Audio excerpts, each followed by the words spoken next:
Ladies and gentlemen, boys and girls of all ages, cats, dogs, fish, it is my pleasure to bring you the one, the only, the karate nerd himself, Sensei Jesse Enkamp. Welcome, sir. Thank you so much, Sensei Ando, for having me. It is a true pleasure and honor to be speaking to you and your audience again. I feel the same. Thank you for being here. Now, let's just get right to it. Right. At what point did you feel it was okay to be a self-promoting egomaniac who is selling products and services in the world of karate? How dare you, sir? When did you decide I've always to become been kind of a narcissist, so I thought, why not just put it out there? Well, to be honest, this whole thing started when I was living in Okinawa. And, you know, the birthplace of karate, which I say a lot because a lot of people think Japan is the birthplace of karate. Anyway, so I moved there to study Japanese and train with different masters because I wanted to become better at this art I'd been doing my whole life since I was a kid. Now, my parents tell me I started at 2 years old. I don't remember, but I trust them, right? So I'm there in Okinawa and I start recording my observations on a blog because blogging was huge back then, right? Mm-hmm. And I've always been like nerdy. I like reading. I like writing. So it just came natural for me to kind of connect with the outside world because I felt pretty alone over there. I didn't speak the language perfectly. I didn't have any friends. So I wanted to stay in touch with the real world, so to speak, the West, right? Because everything is pretty different over there. So it was a cultural shock. So somehow it was comforting for me to kind of share my observations like a diary online. And that was what blogging was back in the days. And that then in many ways meant that I had to create a personal brand, which was a step, which is weird because now you're separating yourself, right? I have me, my private self, and then I have my other self, the one I am showing to the world, the parts of me that I choose to share on purpose with others, right? And in my case, that was the karate side. So even to this day, and that was 10 years ago, even to this day, I don't share a lot of my private life or personal life online. I try to keep the karate, online marketing, you know, all of this stuff you talked about, I try to keep that separate because that's a brand, right? Brand is just a fancy way of saying your reputation, right? Who people think you are. And of course, that should be aligned with who you are. Doesn't have to be your full total being, but at least a part of it. Otherwise, it's not authentic. So what I do is I just put my karate self out there. And I don't practice for exposure. I try to expose my practice. That's what I like to say. And the way I do that is through social media and digital marketing and these online activities that I have seemed to gain some expertise in because it just naturally aligned with me since I'm a millennial, right? The previous generations used books or VHS tapes. I just happen to use internet. Fascinating. That's really great. Now here's the problem. Yeah. So when I was coming up in martial arts, the attitude from a lot of people was, hey, if you charge anything for a martial arts lesson, you're a scumbag, sellout, you got no soul. And that didn't matter if you were charging $20 at a YMCA or if you had a commercial, you know, in a strip mall. So nowadays, like you say, you're a little younger than I am, but I imagine that you still hear from all kinds of people who think that you are a sellout or no matter what you do, you're a McDojo, even whatever you want to say, because you're selling courses and seminars and products, and you sell towels and bags, even in gis, seishin, your business. So you've gone all in on the, hey, what's good for me is also good for other people attitude. So how do you respond to critics who would still say, nah, that Jesse guy, he's just a... You would be surprised that I don't get a lot of that, actually. I think maybe, I don't want to make you sound old, but maybe your generation received more of that because it was not as common back then. Right? Because martial arts was an exotic hobby. It wasn't a business like it may be today to a lot of people. So I think I don't receive a lot of that criticism because I don't see it as selling. I see it as providing value. And it costs me a lot to create and package this value that I need to deliver to you. And everybody needs food on the table, even me. I can spend my time either sitting at the supermarket working and bagging groceries, or I could do what I do best. So why wouldn't then people want to pay me for that instead? Because that provides greater value to the world. That's the way I see it. I'm just getting compensated for what I do best. And then if people don't like that, they can go somewhere else. So I don't even see it as criticism. Either they understand what I do and they vibe with it or not. Awesome. Love it. Yeah. Great answer. So then let's talk about this part of your personality that is so driven.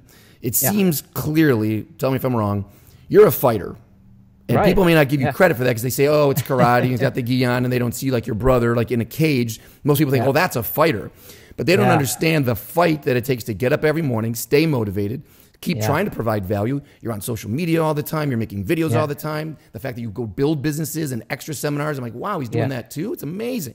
So was this born in you that you're a fighter, that you compete on every level? Or is this something you've built up as a discipline over the years? I think this is the result of my parents being immigrants, because they're not from here. So when they came here, they had to have this work ethic, this hustle, as people like to call it. And I think that provided a huge kind of foundation for the way I view work, for example, and not kind of being lazy. Although I don't like to work hard, I like to work smart, because I saw that my parents worked hard. And I think maybe thinking differently, being smarter about it, I can achieve even greater results as a way of paying back for the foundation they built for me in this brand new country. Because people don't know this, but genetically, I'm from Finland. That's where both of my parents are from, right? But I was born and raised in Sweden. Now, somebody in America or somewhere else, it might feel like that's kind of the same countries, kind of next to each other, somewhere in Scandinavia, right? But they're completely different. And people don't really know this until they've been here and experienced the culture. So I think I got that work ethic from my parents. And ever since then, I've just tried to take advantage of every opportunity in my environment as much as possible to just pay back. It's just gratitude and humility in many ways, trying to just do the best I can with what I've been given. So really your hard work and success is a tribute to their hard work and success. Exactly. No, that makes sense. Yeah. So I tend to ask this question a lot of people, and you'd be a great person to ask this as a teacher and as someone who's hustling with your own brand. I find that so many students and so many human beings in general hold themselves back. And you can give them all the information, you're in the room, you're pouring out your passion, but still they just kind of hold themselves back. What have you found to be a successful way to try to, I hate to say motivate, because I'm not, how do you help people light their fire, master their fire, as you say in one of your videos? How do you help them master their fire? How do you do that? Sometimes you gotta just push yourself to the limits. When last time we spoke, you said that pain was a great motivator, for example, and I view death as the greatest motivator. I think a lot of people live like they're gonna live forever, right? But there's this, I didn't come up with it, but this is saying like memento mori. It's Latin. And it essentially means that you should remember that you're immortal. You're gonna die just like everybody else, and everything you see around you is gonna be gone. So what are you gonna do with this limited time that you have here on earth? And that motivates me more than anything else. I just wanna have an impact. I wanna make a dent in the universe with this opportunity that I've been given. Because we don't know if there's one of these or a couple of these. Depends on if you're a Hindu or some other religion, right? But as far as I can tell, I have one. I don't know if I've had more lives or I'm gonna have more.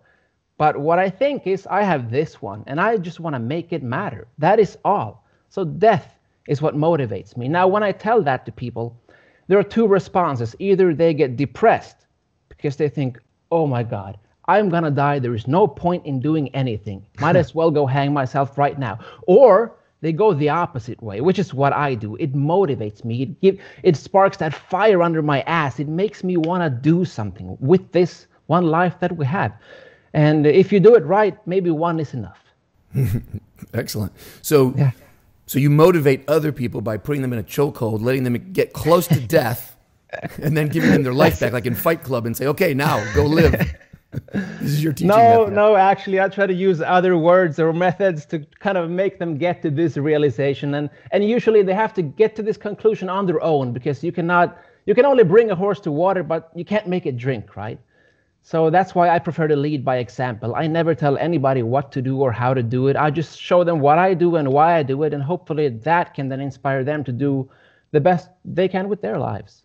That's beautiful. And now, what would you say, I know this is a made up number, being that you're so good at what you do, okay? Can I just put that out there? All right, you're good at what you do. Not gonna. But I mean, you were born into this. You accepted it. You own it. You've developed it. You're always getting even better at it. So, what percentage of people do you think you actually have this positive influence of that you're sure of versus the staggering number of people who maybe don't care so much and aren't impressed, and you still kind of get sad, like, well, I wish you had a little bit of this fire because I think your life could be better. Do you still have this idea in your head that you should make people better, or I don't know? I'm just kind of searching around here for how do you feel the influence is going? I don't try to go out and have a positive influence and impact people and seek out people and try to change them, because I know that doesn't work. It has to come from the inside. So what I do is I allow people to come to me instead, because I know that is when they are ready. And that means that they have those characteristics necessary for growth to even happen. So that's when I can actually make an impact. So what I do is try to just have an open door policy. I provide a platform, and then you can come onto that platform and enjoy what I'm offering. And if that works for you, great. If not, then maybe you can find what you're seeking somewhere else. That's my whole thing. I don't like to kind of be some kind of a self-help motivating guru and go out there and change the world and all of that, because change starts with yourself. Look in the mirror. It has to start from the inside, both with me and everybody else. So the teacher appears when the student is ready, as the saying goes. That's how I view it. Okay, so you don't care about any other people but yourself. Got it. So the trickle-down effect. I get it. So so then where are you going with all of this? What is your goal? Are you working backwards from some 10-year, 20-year goal, or are you just kind of making it up as you go and enjoying the ride as it unfolds before you? There's this saying that the destination or the goal is the journey, right? So what I like is to just do what I love. And then wherever that leads me, well, we'll just have to see, because nobody can predict the future. And that was one of the weird things when I started learning about how to create a business, for example. You have to have these 5-year plans. And I immediately thought that was so stupid. How could I know what the world would look like in 5 years? If you look back 5 years, would you ever imagine that we would have these capabilities, these technologies that we have today, or these opportunities? I don't think so. And it's exponential, right? It's going to grow even faster from here. So my focus is here and now, doing the best I can with what I have and trying to have some fun in the process for a happy life, as some people like to put it. And then wherever that leads, wherever goal or destination I arrive at, that's where I'm meant to be, because I always did what I loved. And again, did you think that was, you said you had the immigrant parents and that kind of instilled it in you, but I'm sure there are periods where you get a little dark or a little quiet, maybe. I don't know, maybe you don't. Are you just such a machine right now that you wake up motivated, ready to go? Or are there times where you figure, you know what, it's not me. I'm not the guy who should be doing this anymore, and I need to just step away for a week, a month. Do you go through that, or do you find yourself just on it all the time? Well, I have my ups and downs, right? As we should, I think. That's natural in life. Everything ebbs and flows. But I don't see the downs as negative. I just see them as part of the process. So let's say, I have many hats, right? One of them is a YouTuber, because I upload videos to YouTube. Suddenly I'm a YouTuber now. And other YouTubers, they get really depressed when they get negative comments. Or let's say if they don't upload a video in 3 months, they can't live with themselves. I just went through that. I couldn't care less if I didn't upload a video in 3 months, because I was in China shooting videos and doing other stuff, right? And nothing to do with Corona, right? I was there for Kung Fu, okay? Discovering the roots of karate. But as a result, I didn't have time to upload videos because I was so busy editing and working and traveling.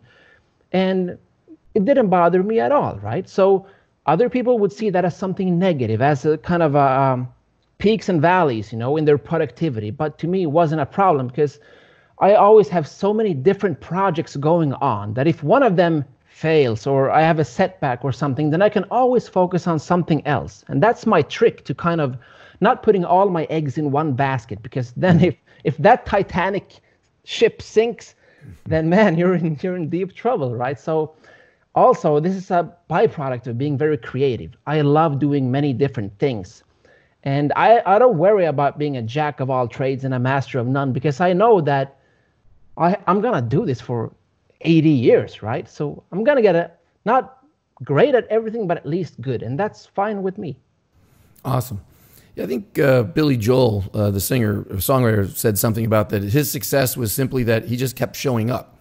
And yeah. he said, I'm not the greatest at any of the things that I do, but I just keep going. Exactly. And it's like, well, yeah, that makes sense. And that's a superpower in itself. Even when I look at competing in karate, I've never been like naturally the best in any of the categories that I've competed in. But somehow, the more I keep competing, the more I start winning, not because I'm better necessarily, but because other people give up. And so there's no competition anymore. And naturally, then I rise to the top because I've been doing this for way longer than the new people who start showing up. So patience by itself is a superpower. So I think you're completely right with that quote. Beautiful. Speaking of competition, as another part of your fire and your hustle, you've been a world-class competitor for as long as you can probably remember, yeah? You've been on the world stage. And what happened with the Olympic stuff coming? Were you trying to get on that Olympic team? Are you old now? Or how has this worked out for your life in competition with the Olympics? Yeah, so for the last couple of years, I've been going with the national team to all these qualification tournaments around the world, right? Trying to gather these points, because it's only a handful of people that are allowed to even go to the Olympics to compete. It's like, I mean, the chances are slim to none, right? Right. But at least trying, I think, is something that I should try to do, because there might only be this one Olympics, right? Right. And I know people criticize it. Some people think karate is not even a sport. It shouldn't be in the Olympics. And exactly. others say that it is a sport, or at least it could be a sport. So why shouldn't it be in the Olympics? And I think that the traditional side and the modern sports-based side have a lot to learn from each other. And I think they can coexist. They should not be opposite of each other. For example, if I'm a traditional martial arts practitioner, a karate in this case, then I can learn a lot about sports science from these Olympic guys that I can then use in my traditional practice. On the other hand, if I'm a modern sports-based karate practitioner and all I seem to care about is scoring head kicks for the Olympics, maybe I can learn some self-defense, some practical movements from these traditional people, right? So I think that we're all on this same mountain, as I like to call it, right? The mountain of karate. And even though there are different paths, we still end up at that same summit. Agree to disagree. So anyway, more selling out. I can't stand it. No, obviously that makes sense. We should all learn from each other.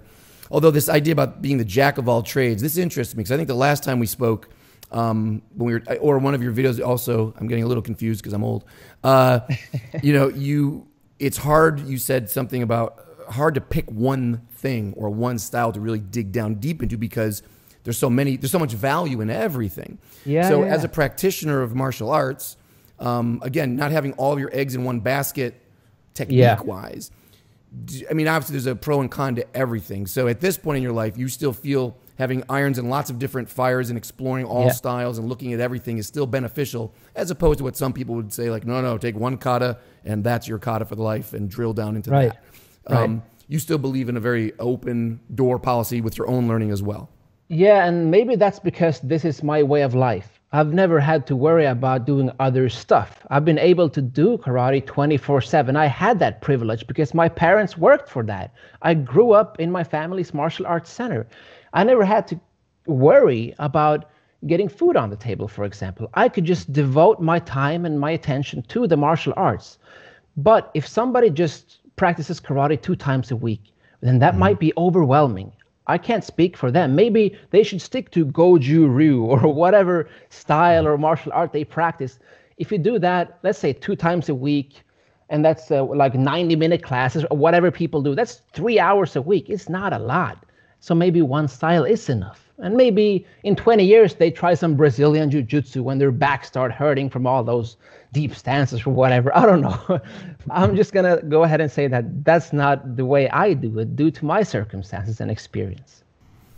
That makes a lot of sense. I just had that discussion with Sifu Randy Brown of Mantis Boxing, Randy Brown Mantis Boxing, and it was basically that same thing. I don't think enough people consider, like in comments under YouTube videos and all the critics that throw around attitudes and opinions, the difference between a part-time martial artist and a full-time martial artist, or a professional fighter and an amateur fighter. Right. The types of exercises that you should be doing, or how you break up your practice time, these are totally different worlds. So like you say, for you, with so much experience and so much access to so many great teachers, of course you have to soak up as much of that as you can. That is your luxury and your benefit.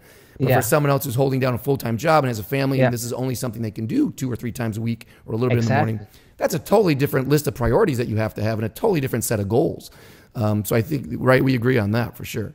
Yeah. And I just hope that maybe I can inspire them to pick up a little bit of this or a little bit of that without having to take a deep dive into that martial art. And maybe that's something I can provide through my travels and through my experiences, share some golden nuggets that I pick up here and there along the journey.